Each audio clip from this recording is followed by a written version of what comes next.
Kisah KKN di Desa Penari masih menyimpan misteri. Salah satunya alasan kenapa Widya bisa tiba-tiba hilang saat Ayu sedang sekarat. Seperti tertulis dalam tweet akun Twitter Simple Man, disebutkan bahwa Ayu matanya terbelalak ke atas sedangkan Bima kejang-kejang. Kejadian hilangnya Widya saat Ayu sekarat merupakan kejadian yang sangat menegangkan dalam kisah KKN di Desa Penari. Orang pertama yang menyadari dengan hilangnya Widya adalah Nur, karena tidur dalam satu kamar dengan Widya. Kejadian hilangnya Widya merupakan kejadian yang jadi pertanyaan di dalam kisah KKN di Desa Penari. Dalam cerita KKN di Desa Penari yang dituliskan oleh Simple Man bahwa hilangnya Widya selama seharian lebih. Oleh karena itu, begini penyebab hilangnya Widya menurut cerita asli KKN di Desa Penari. Dalam cerita ini, Simple Man menuliskan bahwa Pak Prabu meminta penjelasan lebih detail. Setelah itu, Nur menunjukkan barang yang seharusnya ia berikan kepada Pak Prabu saat mendapatkannya.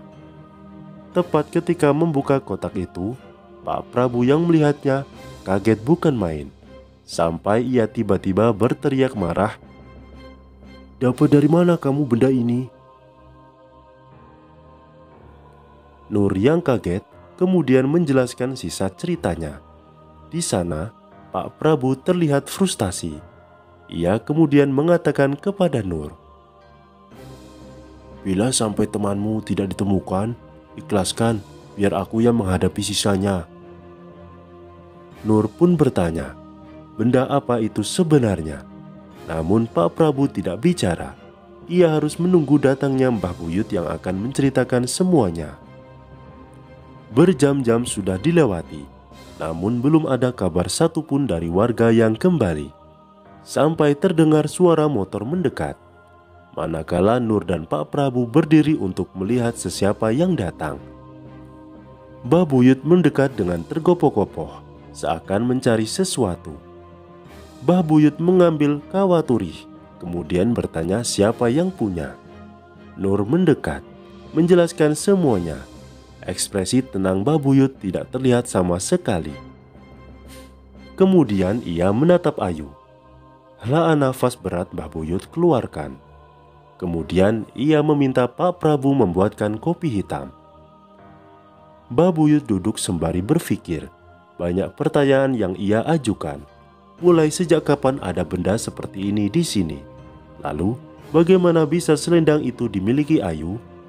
Nur menceritakan semuanya. Saat menyesap kopi itu, Mbah Buyut berujar, "Kancamu kebluk-bluk angkara." "Terus, nopo Mbah?" "Siji kancamu wis ketemu, tapi sukmane urung.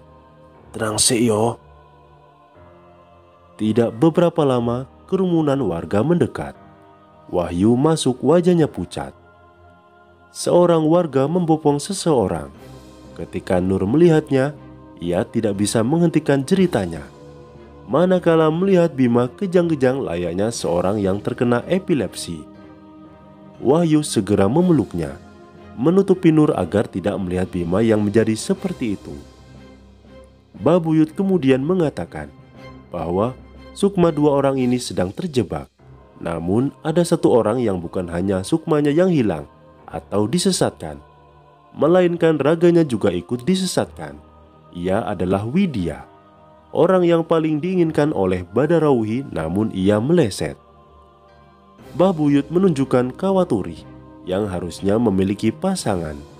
Benda ini diletakkan di lengan seorang penari sebagai susuk. Entah ada kejadian apa, Badarauhi menginginkan benda ini ada pada Widya. Namun, Nur yang menemukannya, kemudian mengambilnya, membuat benda ini kehilangan pemilik. Yang maka artinya, Nur yang memiliki, tapi Nur dilindungi. Itulah alasan kenapa Nur selalu merasakan bahwa badannya terasa berat di jam-jam tertentu. Badok yang melindungi Nur sudah berkelahi hampir dengan setengah penghuni hutan ini. Setelah itu, Pak Prabu meminta agar Ayu dan Bima ditutup oleh kain selendang, diikat dengan tali kain kafan, membiarkannya seolah-olah mereka sudah tidak bernyawa. Mbah Buyut pergi ke kamar. Ia akan mencari Widya, menjelma sebagai anjing hitam dengan ilmu kebatinannya. Pak Prabu membuka rahasia desa penari. Pak Prabu menceritakan bahwa memang ada rahasia yang tidak ia katakan dan alasan kenapa ia menolak keras diadakan kegiatan ini sejak awal. Tepat di samping lereng ada tapak tilas, tempat penduduk desa ini mengadakan pertunjukan tari, bukan untuk manusia namun untuk jin hutan. Ia mengatakan dulu setiap diadakan tarian itu untuk menghindari bala atau bencana bagi desa ini. Seiring berjalannya waktu, rupanya mereka yang menari untuk desa ini akan ditumbalkan. Masalahnya setiap penari haruslah dari perempuan muda yang masih perawan. Tapi Ayu Pak, kata Nur membantah. Itu masalahnya, kata Pak Prabu. Asumsi saya Ayu sejak awal hanya sebagai perantara ke Widya lewat Bima. Namun Ayu tidak memenuhi tugasnya. Akibatnya Ayu dibuatkan jalan pintas. Ia diberi selendang hijau itu. Tahu dari mana selendang itu? Selendang para penari. Pak Prabu kemudian duduk. Matanya merah padam. Seharusnya saya menolak habis-habisan bila bukan karena dia adik teman saya. Selendang itu adalah selendang yang keramat. Tidak ada lelaki yang bisa menolak selendang itu saat dipakai oleh perempuan. Nah, Ayu tidak salah. Nabi maupun begitu. Saya yang salah. Seharusnya saya tolak kalian semua. Toh anak-anak kami pun tidak ada yang tinggal di sini. Tempat ini bukan untuk anak setengah matang seperti kalian.